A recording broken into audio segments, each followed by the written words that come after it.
Hello everybody, and welcome back to Wheel Trouble's Let's Play realMyst. This is episode 2. In episode 1, we had read the books for Stoneship Age as well as Channelwood Age, and today we are going to continue with the other books on this shelf. Hopefully also we'll be able to get through at least one of the puzzles here at Myst. Another burned book. Another burned book. Another burned book. Aha! It has been a while since I have heard only silence, and I enjoy it greatly, I think. For some reason, I do not feel altogether welcome in this new world in which I have arrived, but how could I be unwelcome in an age with no inhabitants? It is, of course, only in my head. This world is very beautiful, but I think I have yet to ever write in a journal that an age I have linked to is horrid or disgusting. From the grassy hill where I am standing, I can see green fields below along with a few scattered forests. A rather large lake looms some distance from where I am standing, yet the water's blue can be seen plainly from here. The air is fresh and the sky is sparkled with white clouds. It is absolutely breathtaking, and yet, that strange feeling again. Perhaps it is the hot breeze that continues to blow from the north, hotter than I would have imagined. It almost singes my skin, and I feel quite uncomfortable when it comes. I will try to ignore it. Night has almost arrived and the sunset is spectacular. Oranges and reds have settled above the western horizon. Though night has come, the horizon still glows red long past sunset. Dark reds flow from the horizon and blend into the black sky. Again, the feeling, and I am beginning to believe it is not all in my mind. I must sleep now. I will need my strength to explore more tomorrow. I have had to return home due to an unpredictable natural occurrence more frightening than I have ever experienced. I was awakened by the terrible shakings in the ground and explosions on all sides of me. Gigantic balls of fire were falling from the sky, and I immediately left in fear of my life. I must remember to bring a Myst linking book with me when I return, in case the one I left there has been destroyed or damaged. I have returned to a different world than the one I left only 3 months ago. It has been transformed into a barren desert land with only gigantic craters scattered across the land to provide variety. Strangely enough, the small grassy hill where I spent my first night remains exactly the way I found it. Apparently, the falling meteors did not hit this area, leaving an oasis in the midst of this horrible desolation. The hot wind, I remember, has turned into a rather pleasant breeze, which is at least one improvement. I fear it is the only improvement. The magnificent lake I saw on my first visit is now completely dried up. However, another lake now exists, and appears to be quite a bit larger. I assume one of the falling meteors created this lake due to its circular shape, and the jutting rocks that grow out of the center of this lake. The rest of this world seems like a desert, although I will verify that statement with closer inspection.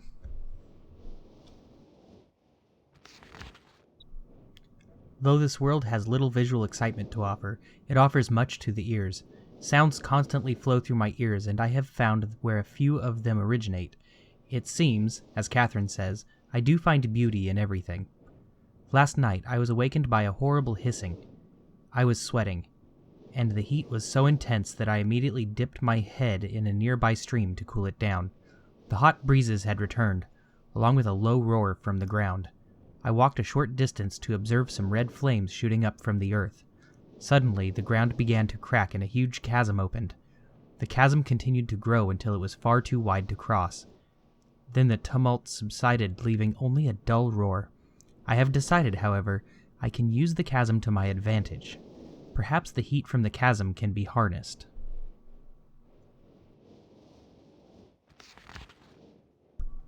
Even as the chasm has ripped into the surface of this world, it has opened up a whole new world to explore. Although uncomfortably hot, I found it possible to reach a cave in the chasm that has been created, and have now explored deep into the crust of this planet. I have found a vast underground cave system that will take many years to map and explore. I will also look for a safer way to reach the underground than through the chasm wall. This age seems to change on its own, so I feel I should leave again and see if things are different when I return. It is also important that I check on Cirrus and Akinar and make sure everything is going along well. When I return, I also hope to bring back some tools I will need for my plans to explore the underground.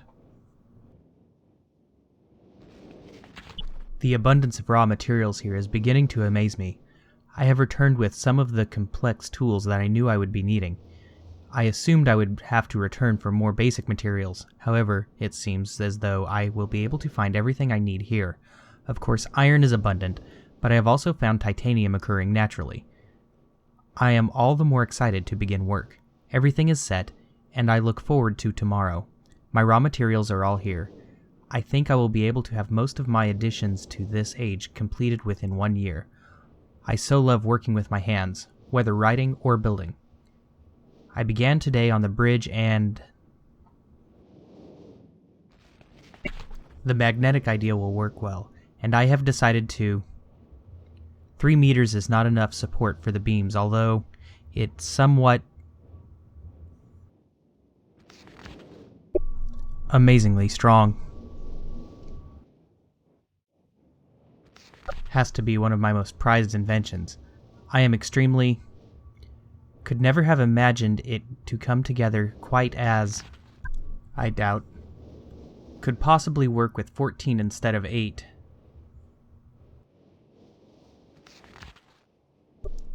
Completely fatigued. I am so happy to have completed tomorrow. I am leaving today in order to bring back Cirrus and Akinar. I have left them alone in Channelwood. I believe they will enjoy all there is to see here. The age seems to have stabilized. I believe the meteors set off a period of volcanic activity by piercing into the shallow crust, but the tremors have become few. I have just noticed that a large amount of this journal has curiously vanished from the very pages on which I wrote over the last 18 months. Fortunately, I have copied many of my construction notes in another journal. I do not understand the many mysteries of this world, but I trust I will discover logical answers to many of my questions. I have a feeling that many of my questions can be answered in another age to which I hope to travel soon, but for now I must simply accept this world's mysteries and take pride in my accomplishments.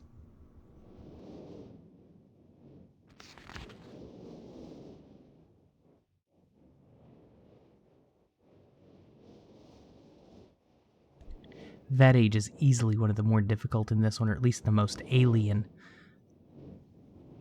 Again, at the time I was a freshman and hadn't quite decided what I was going to do with my life, and I'd say it probably helped me define what I was going to do later, or at least help influence it heavily. Let's see what this book is.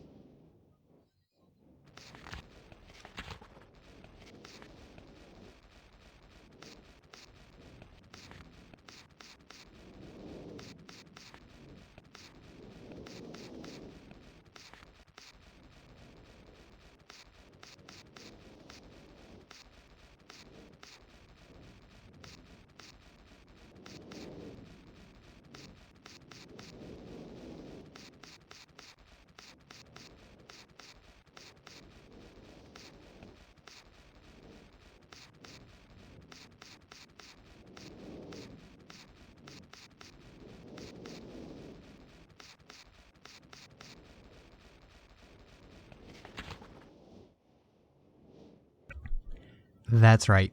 300 possible combinations if you really wanted to brute force the particular puzzle that book belongs to. Fortunately, I'm not going to. That one takes a lot of time. Before arriving in this age, I was determined that it would be a journey into a world very different from my previous adventures, and it was. The sky here is dark and gray and incessantly displays flashes of lightning in the distance. I met a very old man with a long beard and hair that hangs to his waist. He is very feeble and has trouble even moving. This man has obviously been through very many things in this strange world, and I have learned many things from him. He has told me an interesting story of this world's history. Years ago, he told me, there was a beautiful city that rose up out of the water. It housed many people inside its walls, and the people had everything they wished for. The city was surrounded by 3 high hills, which rose higher than the city. On the east hill of the city rested a large lookout post. The people of the city had constructed the post expecting visitors to arrive from the east. The people had no means of traveling on the water, which forced them to merely wait for friend or foe. As time passed, friendly visitors brought rumors of an enemy that existed beyond the horizon. The people grew fearful, yet nothing happened. One day, the usually sunny sky became as dark as night, and black ships appeared on the horizon. The lookout post's attempts at peace were turned away, and the sentries there were easily overwhelmed. The ships continued to wreak havoc on the city, apparently destroying everyone and everything. After the foundations of the city were destroyed, the city sunk deep into the ocean, and only the lookout post remained. The black ships sailed away. The man continued to say that 8 people had hidden and managed to survive through the attack. In the 9 years since the attack, 2 of the survivors had died. He also said that it was rumored that 10 years from the attack the enemy would return to finish the destruction they had started so long ago. I have decided, since hearing the man's story, that it would be admirable to save this civilization and stop this enemy's plans of destruction. I am excited about the adventure that awaits me, and an idea has sparked in my mind to provide the needed defense for these people. I met the remaining survivors today, and I have begun work on a plan for protection. After a short absence, I have returned to this age with my 2 sons. They have, as of yet, traveled rarely with me, and they are understandably excited to be here. They have grown considerably since Everdunes, and it is already obvious to me that they will be a great help this time, instead of the nuisance they have been in the past. All 3 of us, along with 4 of the healthier survivors, began construction today.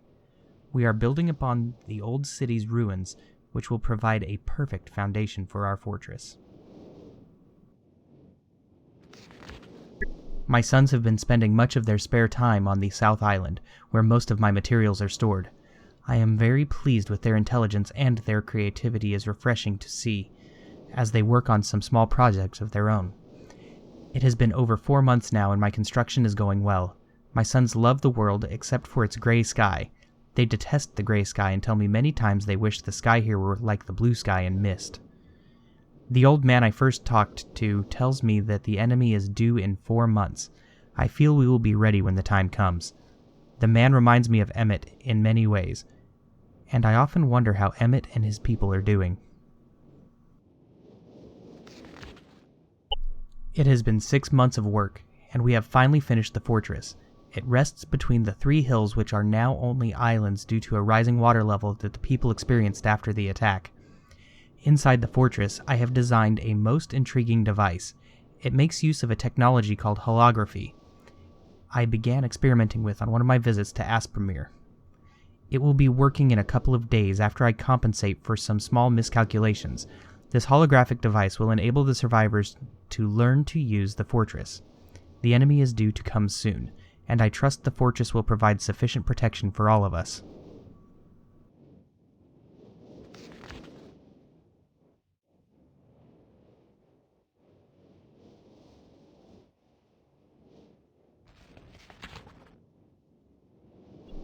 The black ships have come.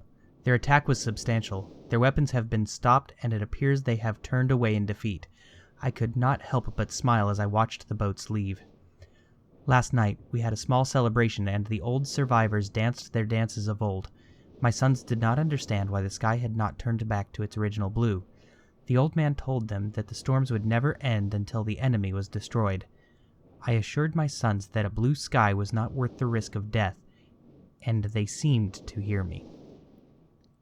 I have had a healthy adventure, and have begun work on a new book.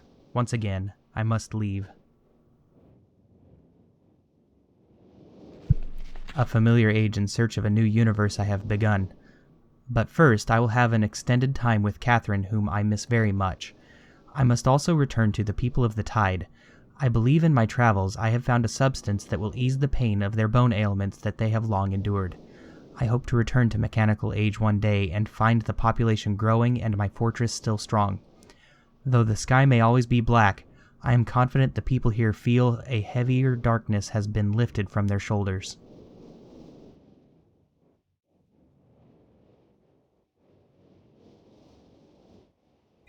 And that will serve as our prelude to the mechanical age.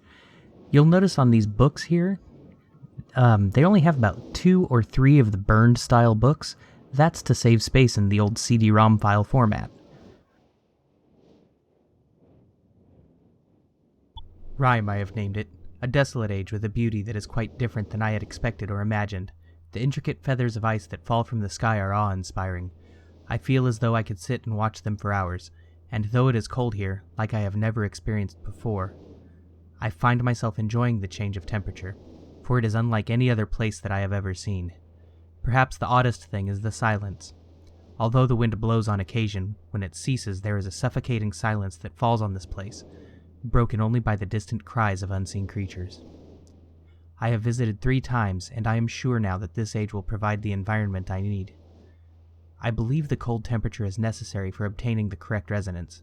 Examining the structure of the books is ever more perplexing, but I am driven onward by my need to understand. The great tree of possibilities can never be fully grasped, but I must at least try to find one particular branch. On the subject of enlightenment, I would also like to find the cause of the mysterious lights that shine in the darkness here.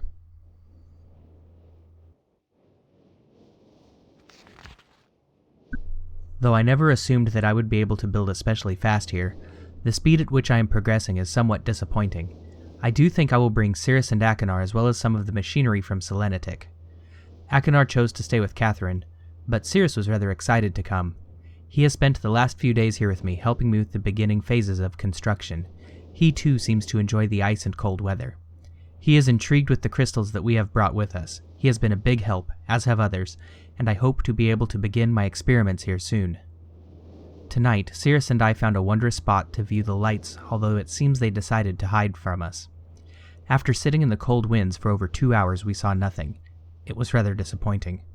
Cirrus will return to Myst tomorrow. He has been a tremendous aid to me, and I'm thankful for his willingness to help. The hard part of the construction is over, although I have decided after tonight that I would like to add some kind of observation post. I won't be finished as soon as I had hoped, although I'm fairly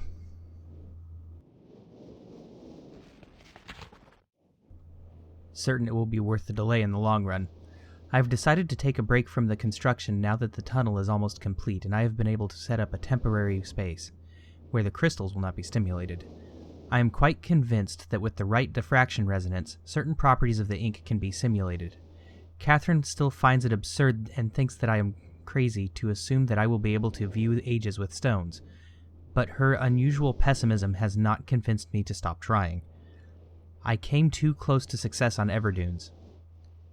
I am fairly certain now that temperature indeed does have an effect on the crystals, but I have realized that temperature alone is not enough. The cold dampens some of the sympathetic harmonics, but a more active suppressor is necessary. I have acquired some geodes with a pure protected crystalline interior. This slices off the geodes below each crystal, provided a stabilizing effect, and even amplified the clean frequency slightly.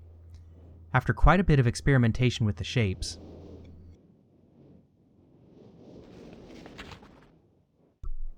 and colors, I was able to capture a blurry image within a book. Though the link would never work, there was clearly an age on the other side. I can hardly wait to return and tell Catherine. I feel like I should finish the shaft to my observation post while I have the machinery here, perhaps tomorrow morning. The lights were beautiful again last night. They had not shown themselves for so long that I had almost forgotten their beauty. I still must find the cause.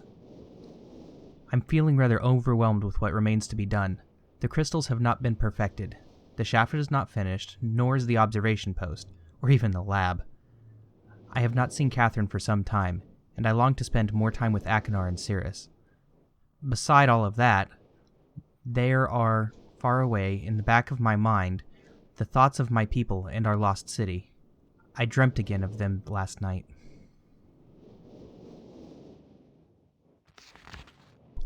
I have only seen the city in its worst condition, and still, its beauty overwhelmed me. Even now, as I visualize how majestic it must have been before the destruction caused by Veovis and Agarus, it amazes me, and saddens me. I am fairly certain that Denis is not dead as my father believed. I am convinced that there must be some who managed to escape the destruction and even now continue to survive within separate ages. Within me is an urging to take the chance and return to Denis to find these survivors and properly rebuild our city. However, I can do nothing until I am certain of the fate of my father. If my plan failed, if I missed a single book when attempting to trap him on Riven, then he has been free all along. If that is true, then all that stands between him and the ages I have now written is the link from Denis to Myst. As much as I wish...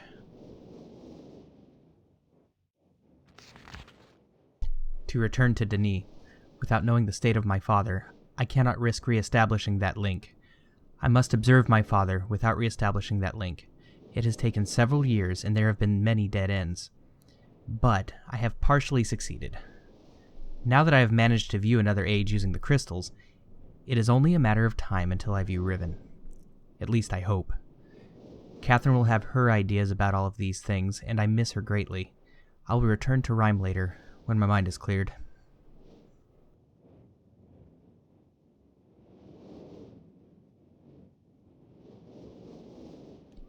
And that serves as our introduction to the age Rhyme. Rhyme was not actually featured in the original Myst. That's kind of a special thing here to help explain some of the events in the sequel. Without further ado, let's go ahead and see if we can get into Channelwood Age. That red picture, touching it here, will cause the front door to close and lowers the bookshelf to reveal a secret passage. The red line that was on the turret rotation shows us that we already have some puzzle answer lined up. So we'll go through the secret passage, up this elevator here.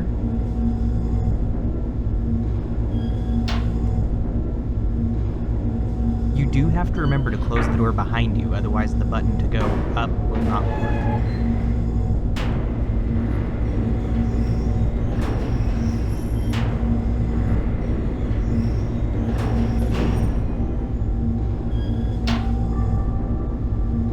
And this shows us the hidden location for the book.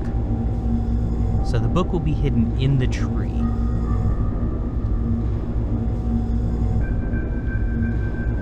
And the other side of this room, we're going to go up another ladder, and it has a key. That key is the answer sequence that we're going to need to access the linking book. So we need to remember 7, 2, 4.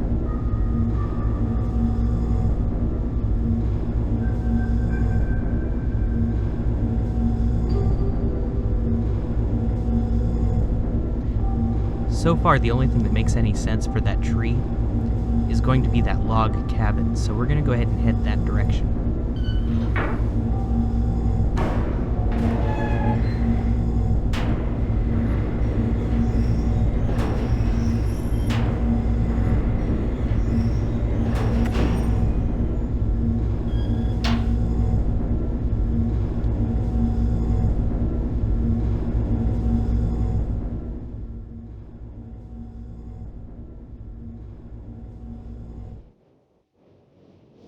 So we touch that green panel there, and that allows us to access the outside of this building again. Off to the cabin we go.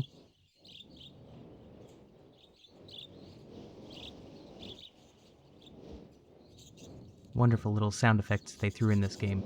Those sound effects were even in the original.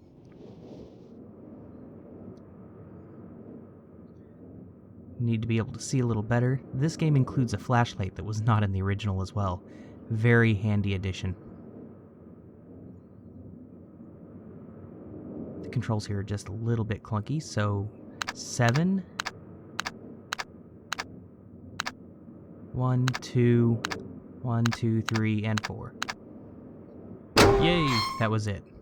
A book of matches. You guys can't see it because my mouse is hidden. Right now my character is holding that lit match. Light the pilot. PSI, so we need to build pressure in the cylinder.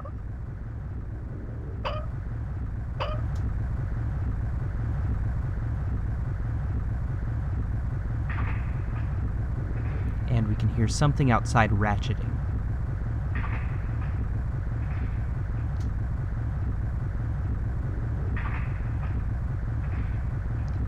In the original game, you could actually see this picture move with each of those. We can't seem to see it, so I'm going to go outside just to make sure we're actually doing something. And there's the doorway that we're going to need to go in. There's nothing really to do except for wait for it to go to its highest point, because when we start releasing the pressure, it's going to start coming down really fast on us, and we have to jump into the alcove there while it's on its way down.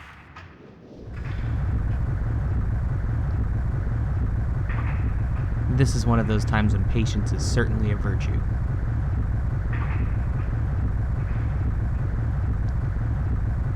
And the PSI is not dropping back down, so we can assume that it has hit maximum point.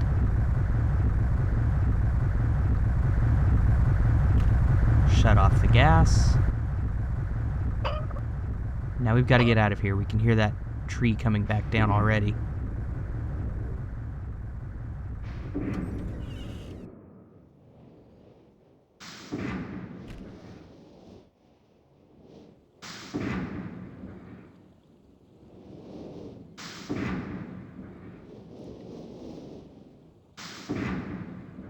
This took forever the first time I played it.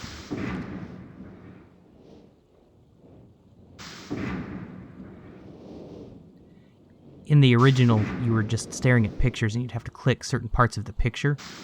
And if you didn't realize which part you were supposed to click, this puzzle was a nightmare.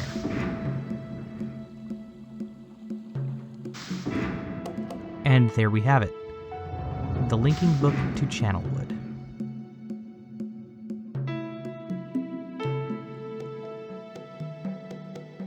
And here we actually have a means of going back up should we choose to not go through the book. Seems silly, we're down here, let's use the book.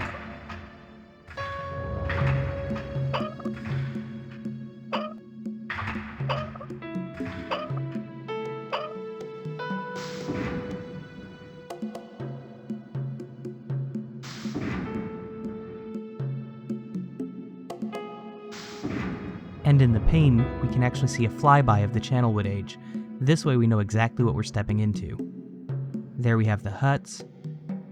There's no inhabitants that we're able to see at this point in time. That's kind of curious because the book had mentioned explicitly an entire tribe up in that tree hut.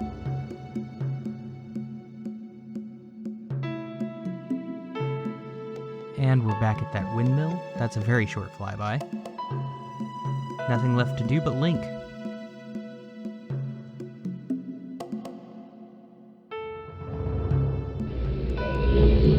And our next episode, episode 3, we're going to go ahead and play through the Channelwood Age. See you then.